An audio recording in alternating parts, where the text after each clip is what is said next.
Now, Father Martin was talking about refugees, and that is a separate category. Matthew, after the Nativity, Joseph takes Mary and Jesus away from their homeland to Egypt to flee the murderous designs of King Herod. And the classic definition of a migrant, a refugee, is someone who flees their homeland out of a well-founded fear of persecution, which is exactly what's going on.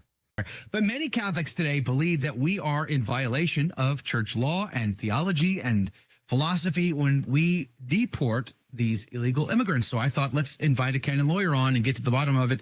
Father Gerald Murray joins us this morning. Father, good morning to you. Thank you for your time. You're welcome, Joe. Thank you. But what does the church teach when it comes to immigration policy and then, of course, mass deportations? Well, the church teaches that a state has the right and obligation to regulate the life of society, which includes who enters into the jurisdiction, how that's done, how long they can stay, what reasons are given for it.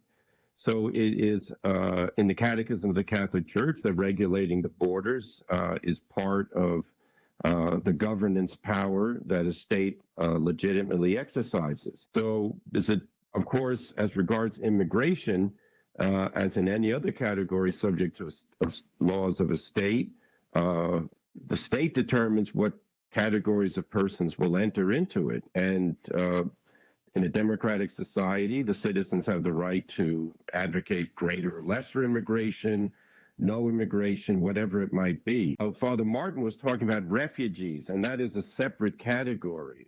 Refugees are people who have a legitimate claim to be afraid of persecution or death or whatever, arrest unjustly. But the processing of refugee claims is also subject to law.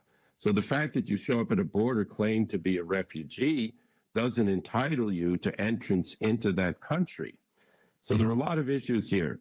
Most of the refugees, most people who are coming into the United States are economic immigrants. In other words, they're seeking the opportunity to work here and earn more money.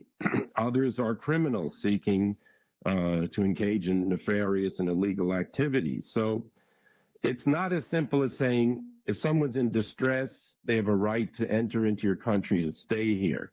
The church does not teach that.